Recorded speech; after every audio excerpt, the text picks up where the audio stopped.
Were you in the camp that had West Virginia at last in the Big 12?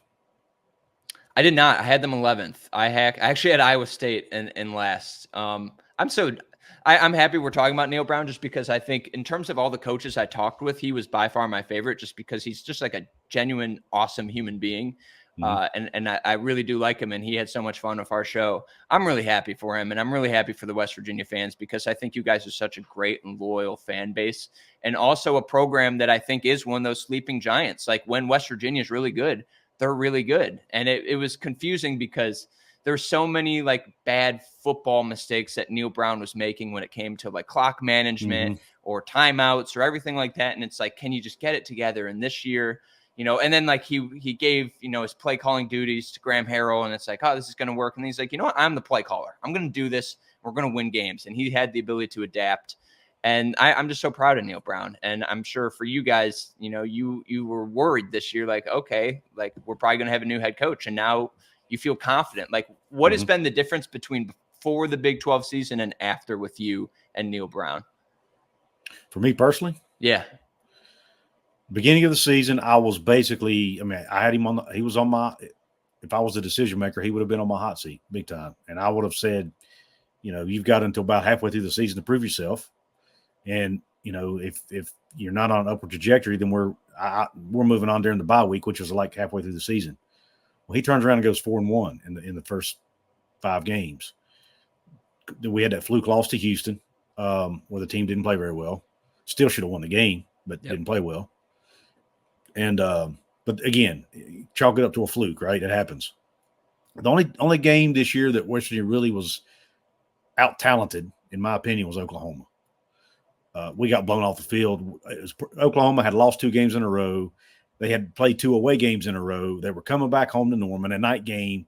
It was like everything was stacked against West Virginia. And oh, by the way, they've got a lot of 5-star guys on that roster. And Oklahoma played lights out, and West Virginia played one of their worst games of the year, and it was just a terrible combination. But I'm not saying we would have won anyway, but it was a perfect storm, right? As they say. Definitely. We had Oklahoma State beat until the fourth quarter when Ollie Gordon decided to run for $150 on us in one quarter. But there was some defensive lapses there that could have happened. But I'm giving you the long answer. But he coached his way off the hot seat, man. He showed, like you mentioned, the clock management. That was one of the things that fans were so irate about. He did better on that. The team for 2 or 3 years in a row were making just dumb penalties, man. Like, it'd be third and goal, and somebody have a false start. And it was like constant. That went away, at least for the most part. So the disciplinary issues, the boneheaded penalties, the clock management all got better. And then you add in the fact the play calling, in my opinion, even got better from him. I think just his overall awareness of what to do at this level has gotten better. I think people, some of our fans were saying he was in over his head. He's not cut out to be a Power 5 coach. And maybe at first he wasn't. But he's figuring it out. And he's figured it out. And I think now he now knows what kind of players he needs from physically and up here. He knows the kind of players that fit the culture. And he admittedly missed on a lot of guys his first couple years in recruiting because he was going after certain types of guys and wasn't really looking at culture fit and all that. And because of that, it hurt the team. And now he's looking at culture just as much as he is looking at skill set and the measurables. So I think he's just improved all around, man. He's went from a guy who seems like he's in over his head to a guy who seems like he gets it within a matter of one season, to be honest. Yeah. And like one last thing about Neil, like 2 things, actually. Ladies and gentlemen, this episode is brought to you by Dutch Miller Automotive, where friends and family pricing means you get the best deal right up front on any new or pre-loved vehicle in stock every time.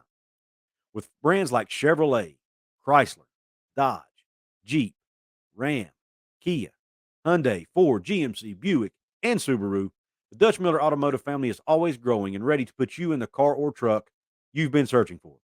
Check out our inventory across West Virginia at DutchMillerAuto.com or come in today to the home of friends and family pricing, only at a Dutch Miller Automotive store near when you. he said, like, oh, you guys picked us last in the Big 12 preseason poll. All right, we'll show you. That is exactly the mentality that you need to have as a coach and just like a competitor. Like we lose sight that these are competitors. And he's like, oh, you're really going to pick us last? All right, cool. We're going to prove you wrong. And then they did. And also just like seeing, what Garrett Green was this year. Like I think Garrett Green, if he went to a lot of other schools, I don't even know if he'd get a lot of playing time. But when he's at West Virginia, like Neil Brown really took all of his strengths and like put him I think he did the best job with Garrett Green for like what that talent is. Like he made him such a mobile and such an effective runner. And like his stats are just like I think Garrett Green isn't the best quarterback in the world, but he did the best of what he was given with Garrett Green. And that's where like what a really good coach is like making your players the best version of themselves. Right. I think Neil Brown did that this year. He's a guy. Garrett's a guy who's a great leader. He's got a cannon for an arm. And he's fast and athletic. And he bought all that up. And he said, okay, we're going to have a guy we're going to run him some, and we're going to throw it deep. Yeah. That's he even made a comment in a press conference, Robbie. I don't know if you heard this or not. I'm sure you probably don't watch a lot of West Virginia press conferences, but he said, Garrett was like, his completion percentage on the season was like 50% overall. Yeah, it's not great. And at that point, we're probably like 3/4 of the way through the season, and Coach Brown goes, he said, we're going to try to hit some shots deep. He said, Garrett's really good on the deep ball. He said he's probably about 50% on the deep ball. So he said, if you're going to be 50%, you may as well be 50% taking shots. Yeah. And I'm like, I never really thought about it that way, but he's kind of got a point, right? Because Garrett was missing on a lot of short stuff at that point in the season. And Neil was like, screw it, man. We're just going to start chunking it. And it started working. Because when you do that, what happens? The defense, they loosen the box up, then you can run the ball more. So it ended up being a great strategy. And you talked about media days. What Neil Brown did at media days, I think, really helped him with the fans that were kind of wishy-washy on him. It really brought them over to his side because we had not really seen that kind of fire from him, that kind of competitive spirit from him yet.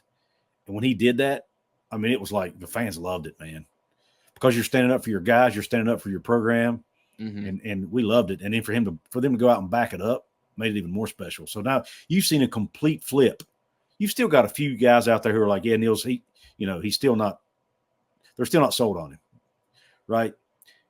But you see, majority of fans are now trusting the climb, for lack of a better term. I mean, that's because that was his mantra when he come in.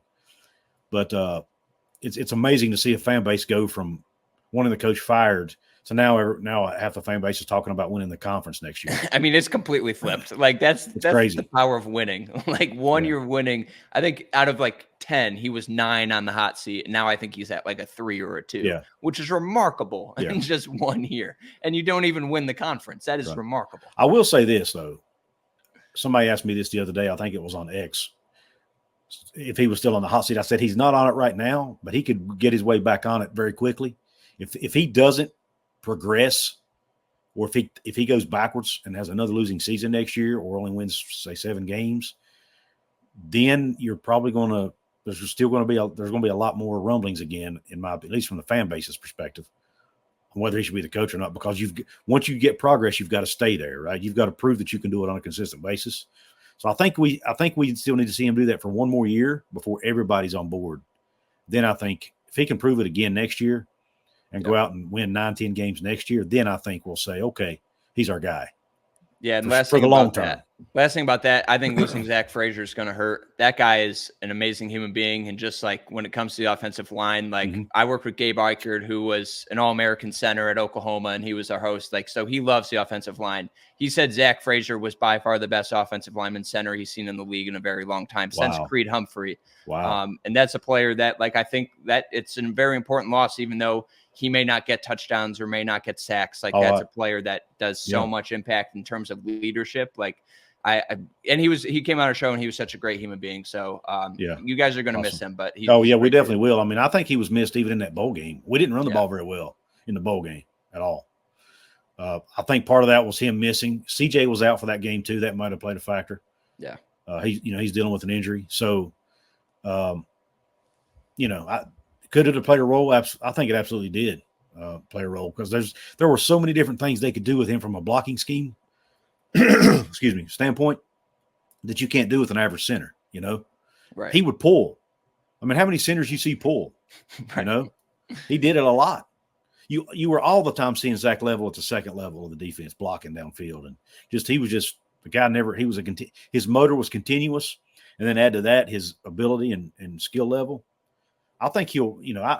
I'm not a draft guy really, but I'd say he'll probably be a third or fourth round pick. He's going to have a long career. He's going to have a long career. I think he's got the talent to be higher than that, but centers are not really right. Centers don't typically get drafted really high, but I think he'll be one of the first two centers probably off the board if I had to guess.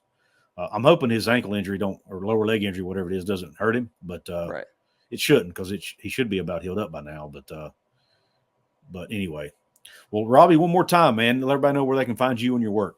Yeah, so I'm living in Chicago now. I'm no longer with the Big 12, but I still follow it very closely, and I make a lot of college football-related content. I'm on YouTube. The channel is called Hi, I'm Robbie. I post a lot of produced, short little segments where I talk about some things that I love about college football and the Big 12. So I post there. I'm also working in Chicago at 670 The Score. We're the home of the Bulls. We're the home of the Cubs. #1 sports radio station in Chicago. I love working there a whole lot. Don't necessarily talk a lot of college football, so that's why I do my channel, and also coming on amazing shows like this. This has been so much fun. Like, literally, thank absolutely. you because I love to scratch the itch of talking about the Big 12 just because I grew to love it so much. So this has been an honor. I've been a blast. This. Appreciate you coming on. You said the Bulls. I've got to ask, have you had a chance to interview Javon Carter? No, but he's a great guy.